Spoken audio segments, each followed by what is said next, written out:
being overconfident? Am I becoming complacent about complacency? I think you are. Oh, he's not the Messiah. He's just a very naughty boy.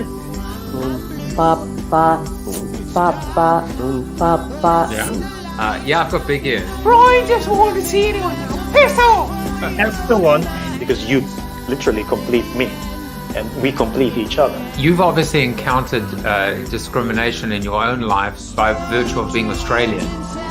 So, Hey, Manuel Camp was a real pissant. He was very rarely stable. I don't want to get too gushy, but I might just be saying you complete me, Dean. PNG now stands for Pritchard and Good.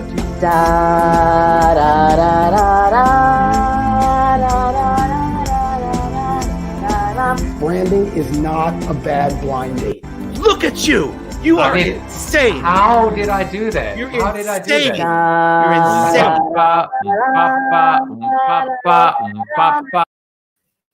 Papa, that's how it goes. Papa, today is the last day before Armageddon. Welcome, everybody. It is Monday. I am seeking refuge in Austin at Idea City, as it was once called. Maybe it's still called that, I don't know. But good times indeed when I had the privilege of working with my guest, who you will find out about shortly. But let's get to the real action. Let's get to fat blogging. I told you that I would lose a little bit because at 183, whenever I hit the 183, I know something is, maybe, I don't know, water or something like that. So I'm back to 181.9. Not going to lie, struggling a little bit in terms of trying to break through that 181 or 180. And without exercise, it's been really hard since I've had to kind of take a break from my running because of just overuse and overworking. But enough about me. Let's focus on you. Let's focus on Tom Morris, the beginning of the week. Is that what they're calling it now, Tom? The week, the final week. Or maybe it's the first week. I don't know. It depends whether we're closing a chapter or starting a new one. Let's go, says Bob. My mom is watching. Hi, Ma, in South Africa. Have I tried Noom? Do I need to try? Have you tried Noom? Do I need to try Noom? I've lost 20 pounds, for God's sake. Give me a break. But Noom's done some pretty good marketing, no doubt. Tom Morris says, I was in Idea City years ago. I met the founder. I have a great story about it. Well, we'll have to hear what that story is in our Zoom after show, because no doubt Mr. Tom Morris will be there. But let's get into it, shall we? Today is National Ohio Day. Of course it is. And let's hope tomorrow is also National Ohio Day, where Ohio votes in the right direction, whatever the right direction means. Well, you know what I think it means. I'm sure Rene will be able to tell us what she thinks it means. But, it's in the spotlight, as it always is. Florida and Ohio, you pesky states, you. It just is what it is, right? So as I was saying, I wonder what Rene thinks about it. Rene Huey-Lipton is the SVP of Insight at Maru Matchbox, and she is just one of my favorite people in the world. The beautiful thing about friendship and relationships is years can go by, weeks, months, years sometimes, and you just pick it up where you left off, because connections are real, and real connections always transcend time and space and even place as well. All right, let's just do some birthdays. There are a bunch of them because obviously I have all weekends birthdays. We've got Candace Stone in South Africa. We've got Per Jacobson, one of the really most awesome creatives I ever worked with in my time. Dave Nichols up in Canada. Stacey Bass. Wow, so many people. Carol Cruz. Sorry, Carol, that I cut you off at the bottom.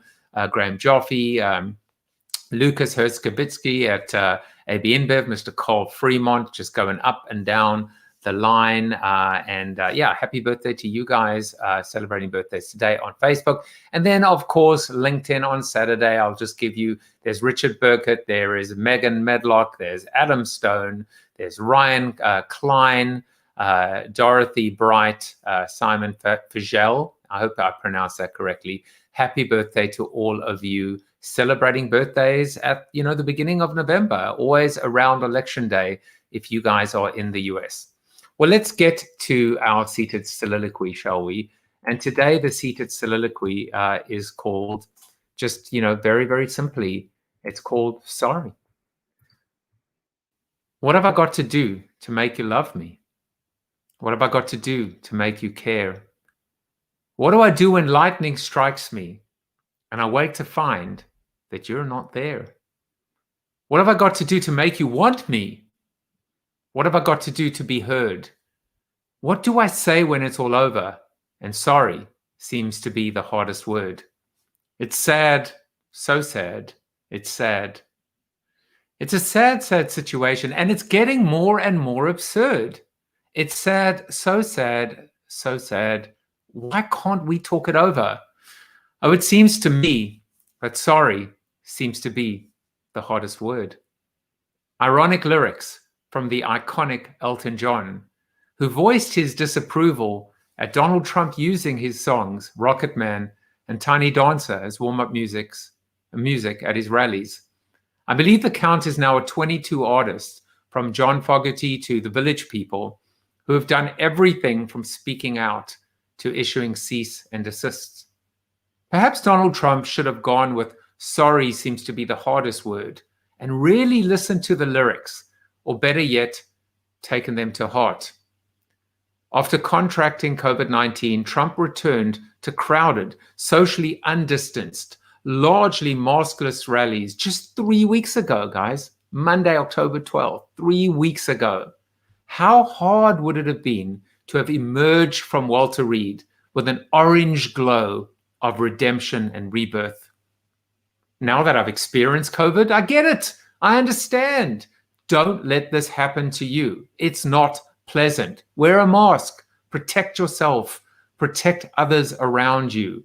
Protect your loved ones.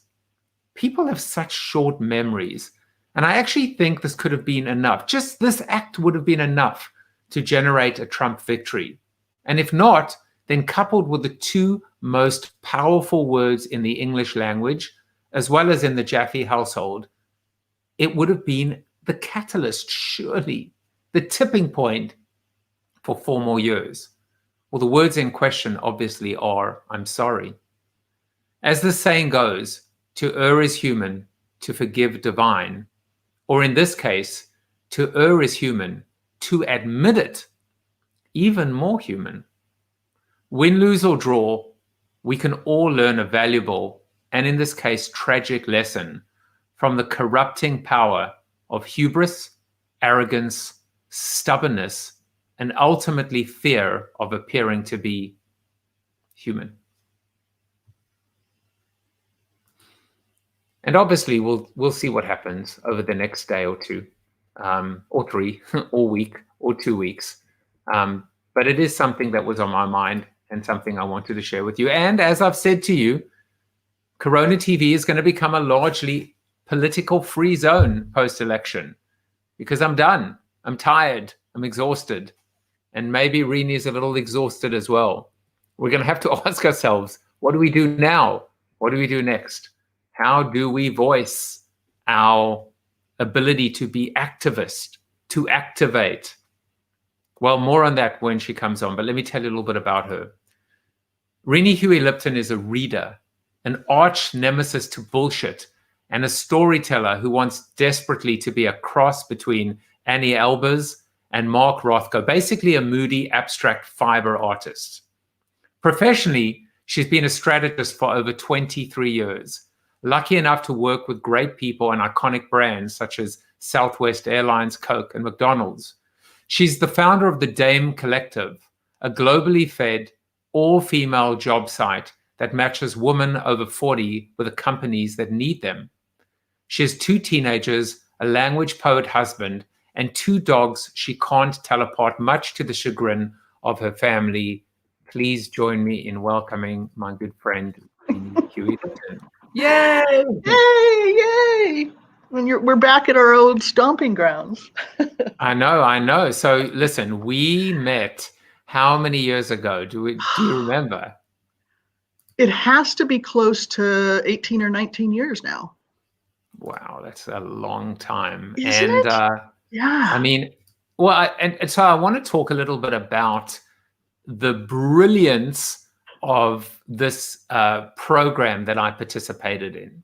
So, so GSDM, which I guess at the time was it? What did it stand for? I don't even know. I know there was a Spence. Gersich Spence.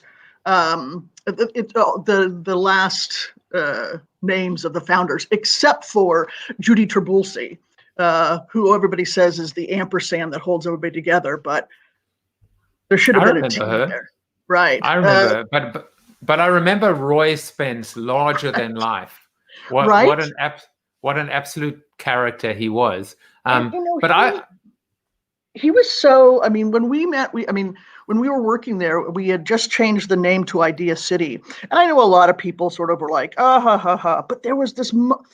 Roy always had this idea he talked about, that he wanted Idea City to be sort of like a city of many rooms with all these different things going on in it, more than an ad agency. I think it was an idea before its time. Now, with the Rosies and everything like that around, maybe it would go. But man, I jumped into that idea, hook, line, and sinker. I loved that. And that's where, when we had to pitch Walmart, even though we had the business and we're doing great, we put this, the round table together of yourself, Strauss and Howe, right? The history guys, some folks, not Faith, but another like trend person. And I think there were like 12 or 15 of you at the time. Well, so what I loved about it, and look, I was one of the subject matter experts called in. Right. But the way that the agency positioned it was, look, we're really, really good at certain things, like really good at whether it was advertising or strategy or, or messaging, whatever the case may be. There were departments and there were areas of expertise. But there are some things that we are not necessarily expert in, or at least we have the humility to admit that we don't have all the answers. There are people that are at the top of their game in those fields. And we went out and we got all of them. So there was someone who was the millennial expert, and there was someone who was the gaming expert, and there was someone who was sustainability, and there was someone who was purpose, and there was someone who was digital, and there was someone who was emerging channels.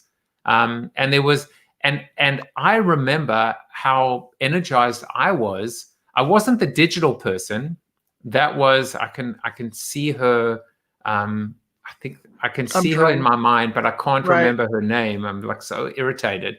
I think I came in as the innovation person. Yeah, the whole idea of the end of the 30-second spot and all of that just sort of, that the status quo was not the status quo anymore. And we were on the cusp of this big change. But it took us a lot longer than I thought it should have, us in general, in the industry, to sort of catch on to that. But yeah, well, and we're our what if person. And it was so different. And it was so different for agencies, because agencies are typically considered to be fairly arrogant in terms of saying we've got all the answers. And maybe that's one of the reasons why a lot of agencies have gotten themselves, have lost that leadership edge by trying to be all things to all people and then ending up being nothing to nobody, right? Right. And I think we've seen sort of the hubris of thinking you're all things to all people can get you, just into big trouble, right? You start sort of believing your own hype, and that should get us right into politics right there. Yeah. Well, hubris. We were discussing this in the green room earlier, which is this idea of, you were saying America is a relatively young country, and so how foolish or arrogant are we if we feel that we'll be around as the superpower we are in this shape and form without chinks in the armor, without cracks in the facade. Right. How on earth could we even profess to know all the answers and have everything figured out? And I think, sadly, we're not much of a beacon of light and hope positivity and optimism to the world right now. We just No, no, not at all. And, I don't think there's anything wrong with saying, look, we're not the greatest country in the world. If you sort of, that really wonderful, there was that Aaron Sorkin show, News something, and he went on, one of the main characters went on this big rant about sort of how we're 29th and maternal deaths or all this sort of stuff. Jeff Daniels. Yes, Jeff Daniels, that moment. And all of those things were true and are true. And yet we sort of keep trying to sort of cover it up with, it's like we're trying to fake it till we make it, right? A country is. And yet all that does is just sort of hide the areas where we could be better. I mean, the idea of us is better than this for forever. But right now, the idea of us, and I think something you said earlier was particularly sort of right, which is, were we even ever that idea? And where do progressives go, right? If this election doesn't go well, we have to remind ourselves that the country we think this is really isn't. I mean, you said that, and I totally believe in that, because I think that's what a lot of just the stress and the angst, if he wins, what does that mean for all of us? But the other part is, hopefully, when he doesn't win, we still got, can I cuss on here? We still have a shit ton of work to do, right? Because we do. Yeah, more work than I think we ever thought we would have at this point in our country's lives, right? And truth be told, there is so much. I'm seeing it already. I'm seeing it from the so-called liberal left, side of the equation, that there's almost, I'm not seeing the sense of building the bridge, of saying, let's move forward together, unity, healing. Right. I'm seeing that there's going to be a lot of gloating and a lot of, and maybe I'm wrong, but this idea of the pendulum, the way a pendulum works is that it swings from side to side. And depending on momentum, and depending on the initial push, it can keep increasing, but eventually it returns to, rest in the middle. Yeah, static, but we're not moving slowly at the moment. So we're pinging from one side to the other side. And it's like, I think I think we can all celebrate and gloat for about 24 hours if we end up celebrating and gloating. Right. And then we got to get to work. We got to get to work, and we got to figure, and part of the challenge, I think, is we also have to come in from the extremes as well. We were discussing some of the controversies right before, which is, is it okay? So I'll mention it, like it's because it's a controversial thing. Where is the bar in terms of indicating on your LinkedIn profile or your Facebook profile your preferred pronouns? Right. Him, he, his. Is that where the bar is? Or is the bar, which is the default is not to list them? But if you want to list yours, you can. And that's your right. And in fact, it would be helpful if LinkedIn or Facebook would give us the option to indicate those. Right. But so that's where we have to somehow come in and say, listen, we believe in living on those fringes or extremes, but there's a lot of people in the middle that don't. And we have to decide, is it still really fringe to say that, to sort of talk about our pronouns anymore? I don't know if it is, but I could be too close to it because I live in a family where we have a teen working through that. And so our sort of learning curve has been sort of incredibly steep. I see it as a form of saying, hey, I welcome you and it's okay. Let's do this to sort of to share, whether I'm them, theirs, her, she, he, any of it, because I want that group to feel comfortable. I want them to sort of feel just normal saying it. And I agree with you that there are going to be some fringes we have to pull back on, but I think the key human rights ones are not them. We have to push even farther. And I think that is a human rights issue. And so therein lies that fork in the road, although, and an important one where we have to be able to determine, do we double down or do we pull back? Right. And for the most part, I think these are, and if we do double down, because as you say, like, there is a clear path forward. The path forward is, where is the world heading? Where is the world going? I said this the other day. We have to decide as a nation if we are past, present, or future focused. Right. It's as simple as that. And right now, I feel that there isn't much present at the moment. We're not living in the present. We're either past focused, going back to the bad old days, or we're future focused. And I don't know if maybe that's an unfair statement to make, but sometimes, Rene, I do a lot of mentoring of founders, and one thing I love about the Founders Institute that I mentor at is when you rate a founder, you rate one. You can only rate 1, 2, 4, or 5. There's no 3.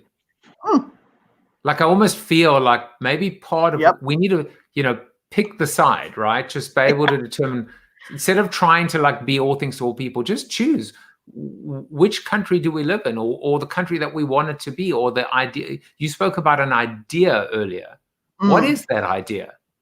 And maybe we need to focus. I mean, Idea City, right? Let's get back to the idea of what America is, what it was founded on, what it should be. Are they not one and the same? I mean, in terms of ideals. Right. No, I mean, and even, I think even at the time, and I think the 1619 Project, I think everything has sort of taught us that even when we were, starting out and trying to sort of be that country, we failed miserably because, Black people were 3/5 of a person, or the fact that everything was built by slaves, a lot of it. And I know people will take exception with that, and that's okay. But it is a reality, and we started off flawed, and we never looked that in the eye and said, look, we started off flawed. We need to sort of rethink this. I think now this is a rethinking point.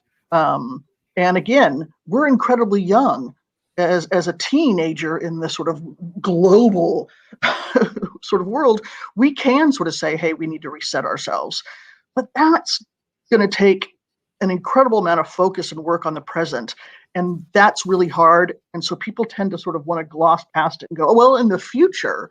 Well, you can't say that without doing the work now. There is no future unless you talk about the work now. I think one of the, and maybe that's the interesting bridge, right, between past and future focused. The present is, let's just get to work. Yeah.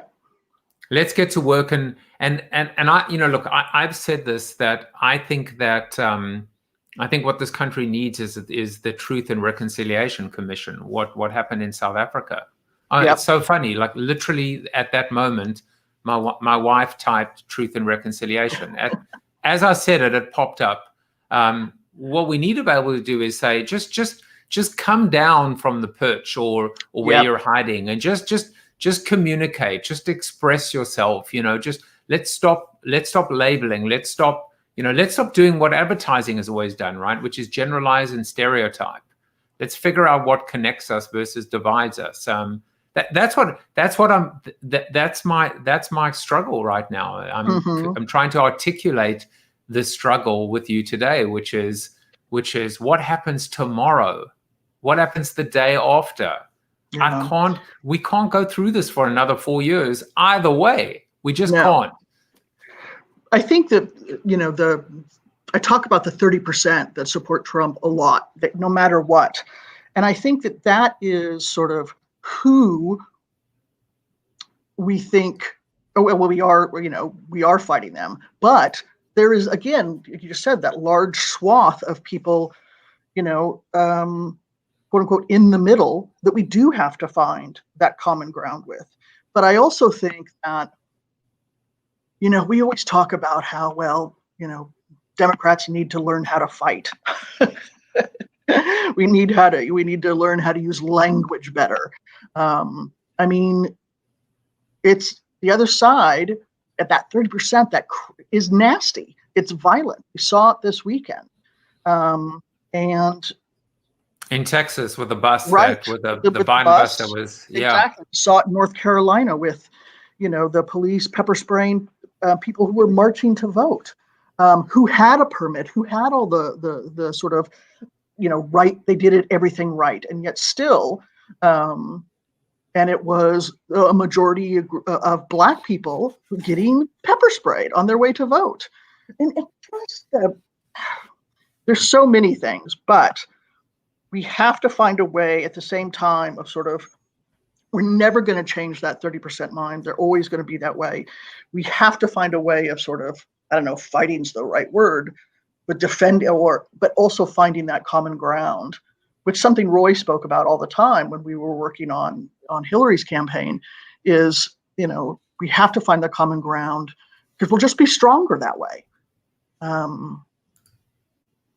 And the media has a role. I mean, all they focus on, I saw a tweet today, someone saying, "Oh, I can't wait till after the election when we get another, 72 articles on old white people who vote for Trump."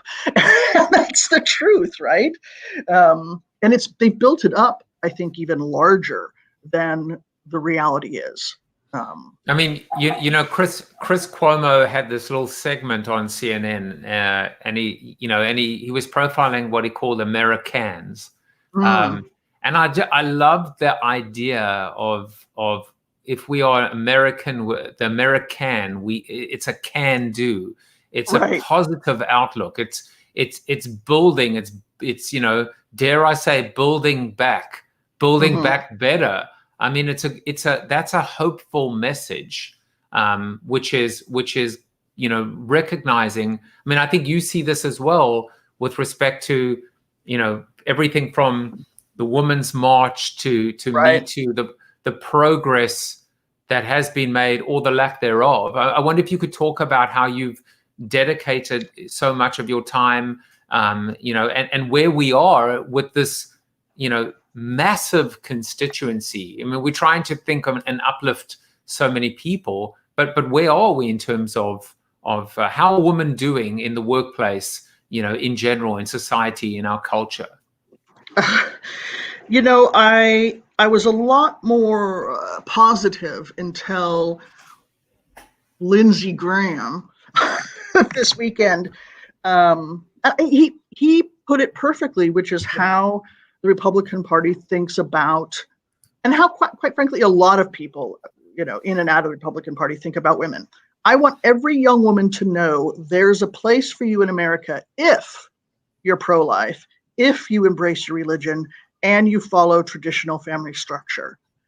How incredibly, I'm tired of a government that is, it's for some people by some people, right? We're supposed to be, again, this shining beacon on the hill of sort of gathering everyone in our arms and taking care of them. This is talking about. I'm sure. By the way, the word "some" was not in the original. For the people, by the people. Right. No, it wasn't. But that's what I'm saying. Just checking. Just checking. Our government is only, for some and by some, and that's a reality we have, unfortunately, have to face. They drew the line just, pretty clearly this weekend that. Over 50% of the population, 51, I think women are now, 52, only have a place if we follow their rules, which means if we don't follow their rules, we don't have a place. That's the sort of flip side of the coin. And we have to, Black people can say, duh. Yeah, we've been living that for years. The LGBTQ community can say that. I think and there's a lot of women who have recognized those and are sort of fighting for, intersectionality and all of that. But if that isn't a wake-up call for every woman in America, I don't know what is anymore. But I also thought about that, when we put families in cages. I thought, okay, women are going to rise up. I thought about it when Breonna Taylor was murdered. Women are going to rise up. And yes, we've gained some, corporate-wise, but we've lost. We've gained some, I think, perception-wise. We haven't really gained anything, I think, in reality. Over 1.5 million women left the workforce in September 2020 alone. That's women who have stopped looking for jobs. That's women who were laid off. And not only just think about that from a fiscal perspective, the buying power that creates, but think about that from a trickle-down economics of perception. The children of those families, the other people who see sort of women sort of giving up. It makes me, rage is not too light of a term. We always talk about sort of when we're going to be equal moneymakers to men, and that has also, dropped because of COVID and everything. But it's mostly because we don't have ways to sort of take care. We don't have the infrastructure to take care of our children, so women can work, because we're based on this ideal society, supposedly, where women stay home and watch the kids. There's no room in our infrastructure for the change women want to make. Well, listen, we had sorry, that, I really went off there. No, listen. At one of the Trump rallies, he spoke, in his effort to try and woo the suburban voter and white voter and woman. Put your husband back to work. Yeah, it's like, great news. We're going to get the men going back to work, so you can. I don't know what you would be doing otherwise, but I think the thing that's so frustrating is that we will see how the people vote in about 24 hours plus. Yeah. And I think, every time I've come out and said, I'm predicting a landslide, and every single, Democrat, Biden supporter says the same thing to me, which is what you said to me. Which is like, please God, or like thank God, like we're so nervous about that, as opposed to because 4 years ago it clearly everybody was blindsided, right? But I almost feel like, why are we doubting humanity? Why are we doubting the fact that any suburban female white voter looking at a statement going, wait, husband's going back to work and the little lady staying at home putting on the apron and, barefoot and, pregnant in the kitchen. That hasn't been the America that we live in for decades now, even though there is still the imbalance. Yeah, we say it hasn't been, and women have been at work, and but again, I go back to there's no infrastructure that supports that, right? We have to figure it out ourselves. By we, I mean families or women, right? And let's bring in privilege, right? Sort of white women. We have not been good neighbors, good supporters, good other women to BIPOC, to women of Black, Indigenous people, women of color. We have not been. And let's face it, Black women have, if we've won anything in terms of marches or votes or whatever, it's been women of color who have really sort of gone the extra mile for us. And the rest of us have to support that. I mean, it is a difficult thing for us white women to sort of say, even if we don't believe that we are racist, because we are white, because we are privileged, yes, we've perpetuated on some level all the negative things, and we have to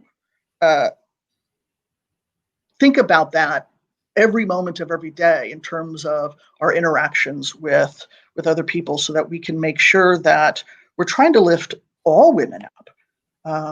I mean, just think about a couple of these things. In 2019, 1% of families said that their children were going hungry.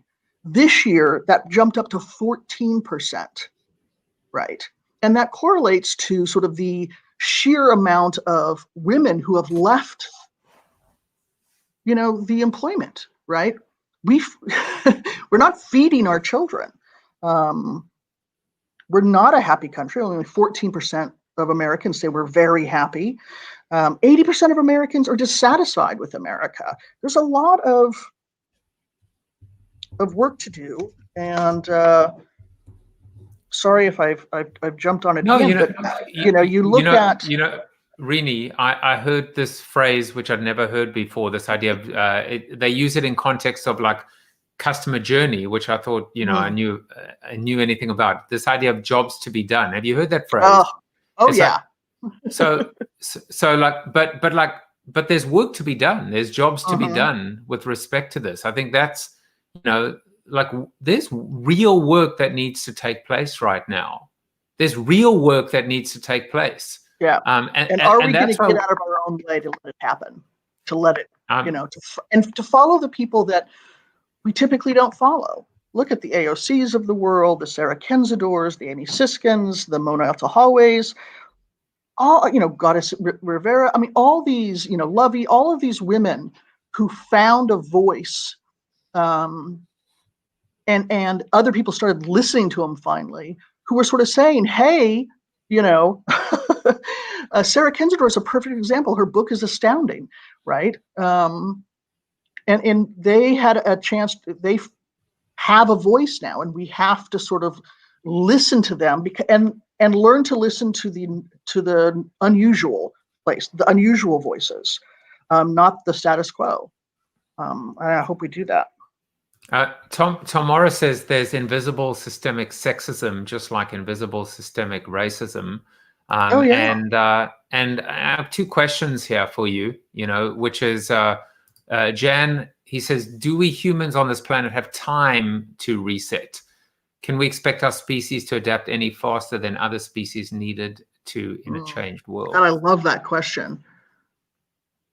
The hopeful part of me, the glass half full, which is problematic in a lot of ways, says, God, I hope so. Yes, we can.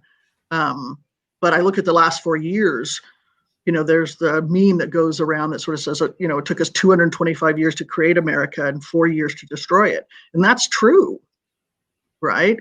If we didn't destroy America, we destroyed all of our blinders, at least. We destroyed sort of the we're the best in the world perception.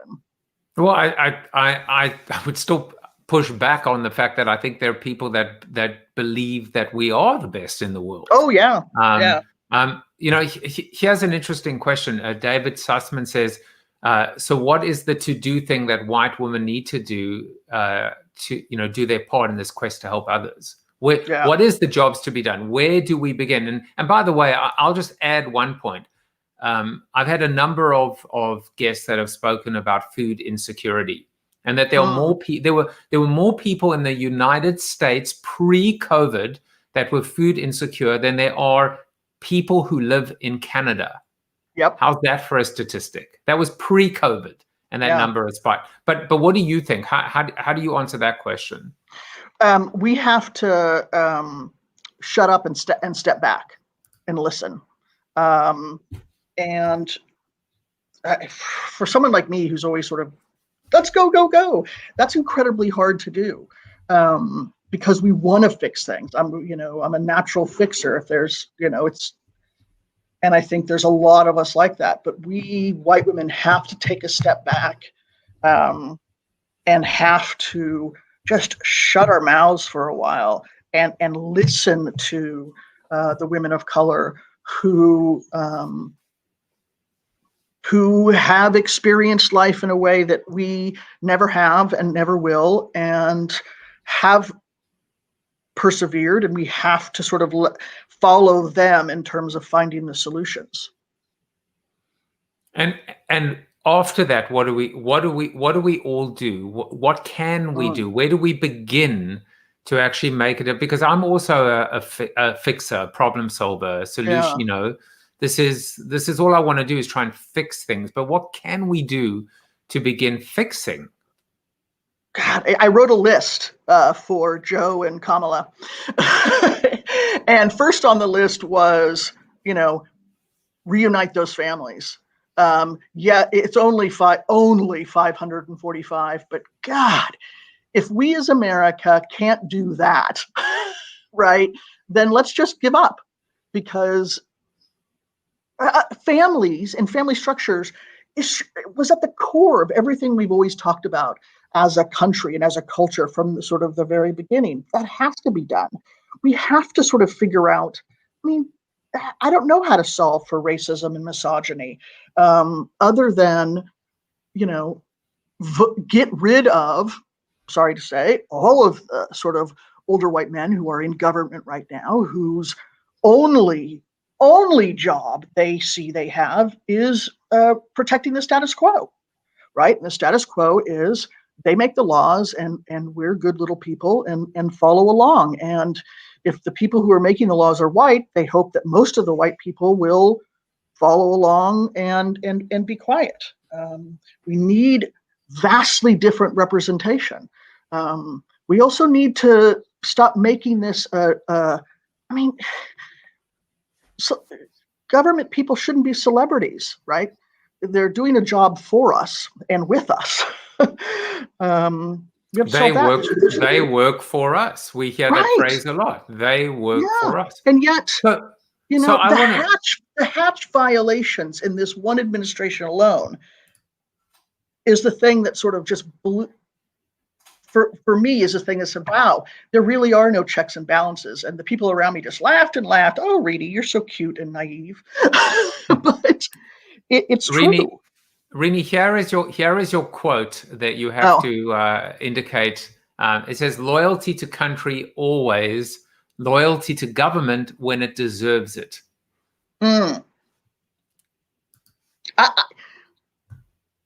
I actually have a hard time right now with that, because loyalty to country always, right now, I'm not, oh God, my dad, I'm not loyal to the country as it is now, because it is violently racist. It is not looking for solutions to move forward. It is looking for ways, like I said earlier, to keep the status quo. I want to be loyal to the idea of America, the fact that we could be so much better than this. Well, by the way, you can take that up with Mark Twain, because yes, I know. letters to the editor suggestion box, which is here's where Mr. Twain. But I think what I take away from it, Rene, is this idea of one of the first things we've got to figure out how to get beyond post-election. And I will say, what was his name? Ro Khanna, I think was his name. The one guy in the Democratic caucus or party that spoke against Pelosi, and he was shut down. Yeah. And I got to say, what I'm challenging myself to do is to try desperately, and it's hard. It's hard. It honestly makes me physically ill trying, but it's like how do we get to a point where the entire party, the Democratic Party, votes one way and the entire Republicans vote the other way, and it comes down to party lines, and that it Yeah. just can't be. It can't be like that. You No. know, so the reason why I chose that quote for you was this idea of, we keep hearing, and we have kept hearing about this idea of country over party. Mm. You're taking it one step further, saying even that is questionable. Yeah. So where's the hope, positivity, and optimism? How do we dig deep and find what is that first step? Where's the light that we can actually like find together and figure out and help people out there? God, Is there hope? Yes. Yes, I think the one of the great things about sort of the interconnected world, the internet and stuff like that, is that it allows for voices that would never be heard again, be heard in a way where lots of people get to sort of benefit from their wisdom. I think that is a small part of what will help us. I think continuing to look outside. I mean, look at the last two big elections, right? We've had more women of color. We've had trans people, men and women voted in, elected. I think it is baby steps like that. And I'm sorry to say it's going to take a while. It's baby steps sort of getting sort of this intersectionality, getting this sort of representation that isn't about party, but is about sort of humanity, and it is about sort of people. Because the reason all these different people are standing up and wanting to sort of be counted is because they have something, you know, very personal to them, whether it's guns, whether it's gender, whether it's sexuality, whether it's racism, whether it's misogyny, and they want to solve that one thing. What we have to realize is, as we solve or work towards solving each of those one little things, the ripple effects could be huge. And I hope it you know, God, there's so many other things to solve, but I think that's where it starts. Yeah, I mean, I feel like this may seem like a very you know, it's not non-committal at all, but it's a little bit softer of an idea. I just feel like we've got to talk. We've got to talk. It's like therapy. We need to talk, and we need to bring both sides in to be able to have that conversation, as opposed to the what is the sound of one hand clapping.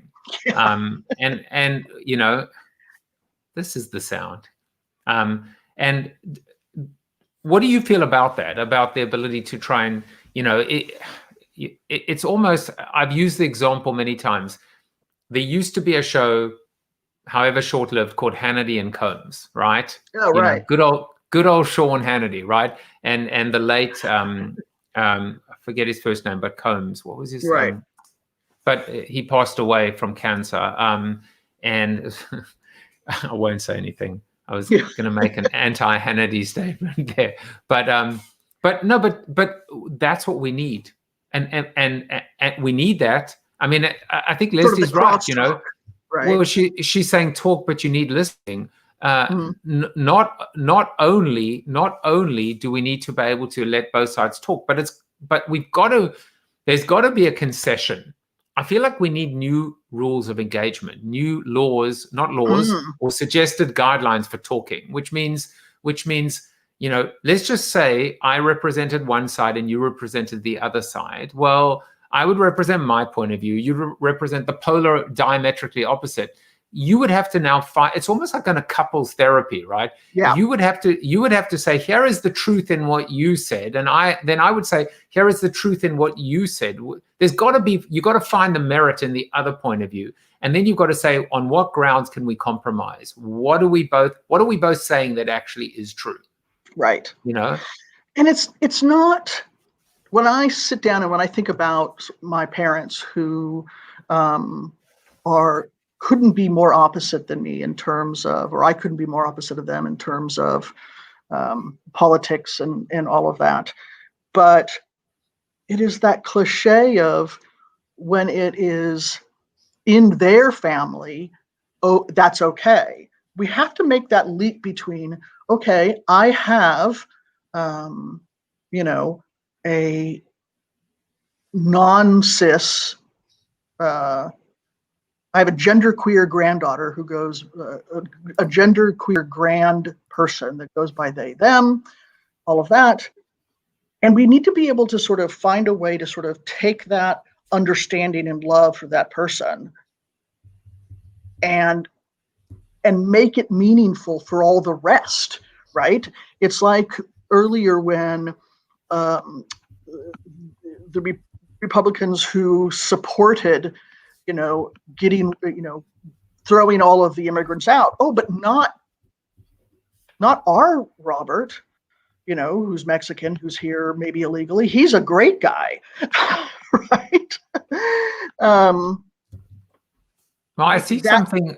I that see mind something has like, to become ours. well, I see something like really beautiful in what you're saying, and it comes back to, I think, well, I don't know if this was before the show began, but if we can lift up the person that is the furthest away, the least like us, the lowest, you know, the lowest in the parochial or the incumbent, you know, pecking order, the person that if we can, I think what you said, if I was paraphrasing what you said, is if we can lift them up and celebrate them, and then you said make it meaningful for the rest of, that's how you do it, which is the opposite to where we are right now. The opposite is you're the least like us, so you have the smallest voice or the least right to be at the table. And what you're saying is the exact opposite, which is put that person at the table first and then figure out how to cost the rest of the people. I mean, it's easier said than done, but it makes sense. But that's exactly right. And it's one of the reasons why I started the Dame Collective, right? Which is because as a woman over 40, when I was job hunting, right, nobody wants to give us a seat at the table, right? Because in their mind we wear mom jeans and funny, you know, we all have the same haircut and we have no sense of what's going on in the world, which, you know, is just bullshit for lazy thinking. But, you know, getting our resumes looked at, you know, 13% less on LinkedIn for the same amount of the same exact sort of experience, but they're going to open a women's resume, 13% less. Globally, it's 30% less. And so the Dame Collective is just a place for any woman with any type of job, career, dream to go, and it's all free for employers to go look and find them, whether full-time, part-time, or whatever. And you know, one of the struggles has been getting it to be truly intersectional, right? But we've gotten there, and we've actually sort of gotten some women hired. But that is one of the small things that I thought I could do to sort of say, okay, how do we get the right people at the table? In this case, the right people, whether it's marketing or whatever. But we have to find ways to do that. And that was my little way. You know, what I take away from today is, you know, we got a lot of work to do. There's a lot of jobs to be done in this particular case. And there's a lot of work. And I almost feel, I mean, I'm tremendously hopeful, but I also feel the heaviness. And, you know, this is a show that is about hope, positivity, and optimism, but we also have to occasionally inject a little bit of realism into it as well. You can't just walk around, everything's great. There's work to be done, and it's going to be worth it if we're prepared to do the work. Yeah. If we're prepared to actually and the first thing that has to happen is, is looking in the mirror and recognizing that we might not always like what we see or who we see. The other thing I would add, Rene, is we've got to be able to continue to talk and not get our heads bitten off when we do talk, and not to be judged. And I'm doing a lot of walking a mile in the moccasins of people that might sit on the other side of the aisle right now. Yeah, and it's going to be messy, and it's going to be uncomfortable, and we have to be okay with that, right? And I mean, you nailed it. Yeah, there are, self-care is a big thing. One of the things that we all have to do with self-care. But if anybody wants a slice of sweetness on Instagram, I was trying to find ways to sort of make sense of this world, right? So my daughter and I were doing a daily TikTok dance. I do my top 5 on LinkedIn every day. But I was looking for something else, and on IG I came by Samson and the Dude, which is this IG account for these 3 golden doodles and their tiny and a tiny baby boy, Theo. And I mean, my husband laughs at me, but I will listen to that baby babble 2, 3, 4 times a day just to sort of give me that sense of sweetness and hope and just lightness that at least I need in my life. So if anybody is looking for adorable, oh yes, looky, there he is. There it is. And you know what? You also happen to mention the fact that you've been TikToking, and yes, and I have to tell you something that this is probably what saved me in the early part of the quarantining period, and I just happen to have 2 of those videos with me right now, and here they go. Oh my God, this girl straight and this girl not tipsy off that pizza rock like. I got one more. First go like this, spin around, stop, double take 3 times. 1, 2, 3. Now it's time to bring it around town. 48 bring it around. Yeah, show me how you move, how you get. I love it. And you just have to the joy, the joy every time that you just burst into hysterics was, I mean, you were an inspiration. You were the reason why I did my first and only TikTok until my kid said, you will never ever do another TikTok again. Oh yeah, no, it is something that, they and I just love to do together. It's pretty awesome. I love where we're ending off, because instead of starting up with all the fun facts and everything, we just got straight into into the issue, and we just discussed it. But where we're now ending off on the fact that we one of my this is one of those memories that is cringe inducing even 25 years later. There was alcohol involved, but at a company party, I went up to our English boss who had come in for this, flown across the pond to come into this party, and I went up, I said, oh my God, your teeth remind me and you remind me of Austin Powers because of your teeth. And in some weird way, I thought that was an okay thing to say, right? I thought that was either like going to be a funny, haha, meet cute sort of thing. That was not. That was. I still my greatest statement to one of my guests was, your voice is so soothing, it's putting me to sleep. And I meant it as a compliment, and I still do.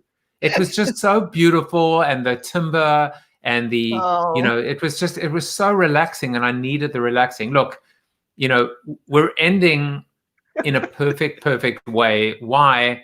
because I think what we're seeing is we got to bring it back. We got to bring it back sometimes. We're just human beings. We're full of flaws. We embarrass ourselves. We embarrass our kids. We're all the same when we bring it back down to the things that connect us. Yeah. And as you said, instead of just, blindly saying US, or as Borat would say, US and A, US and A, instead of just blindly parroting the words, let's remember what the words mean. Yeah. Let's remember the why. Let's remember and let's recognize that for this young nation going into this unprecedented seismic election tomorrow, that we are a work in progress. And there are jobs to be done, quite a big one at that. So I appreciate your insights today. And as always, I've always thought you to be one of the most smartest, insightful, strategic, authentic, real people that I've ever met. And I hope that's we do incredibly it again. kind. Thank you. And I just want to tell you, thank you. And I just want to tell you, if you want to, how can people see some of those TikToks? They're on Instagram, or do they have to follow you on TikTok? They're on Instagram. They are on my Instagram, yes. Are you back at them again? Or I know you took a break for a while. We took a break. We've done a couple that we have to put up. We're instead of every day, we're sort of trying to aim for once a week now. School is back on, college applications, life. Another thing that connects us and brings us together rather than tearing us apart. Rene, exactly. Thank you for being on the show. Thank you for coming to our Zoom after show, which begins now. Yep. We can talk more about TikToking, or we can talk about patriotism and questioning the US and A. We can talk about whatever everybody wants to talk about. But the most important thing for people out there, just be safe, vote, and vote in that order, right? Right. And we will be back tomorrow. I'm not sure even if I am going to do a show tomorrow, but if I do, I might stream for 12 hours. I'm not sure exactly what I'm going to do, but I'm just hoping that we have power at the end of the day. Yes. Which is more than some people in Alabama have that right now. See you tomorrow. All right. Thank you for watching Corona TV with your host, multiple author, and global keynote speaker, Joseph Jaffe. Corona TV is the show about hope, positivity, optimism, and if there's time left over, a little bit of marketing. The after show on Zoom starts right now at bit.ly/Corona TV After Show. If you like the show, tell a friend or two. Please subscribe to the show at CoronaTV.show. And if you want to get inside news, previews of upcoming guests, and much more, text Corona TV to 66866 or visit josephjaffe.com/subscribe to sign up for the show's newsletter. And despite the best ministrations of your wife, you still look ugly.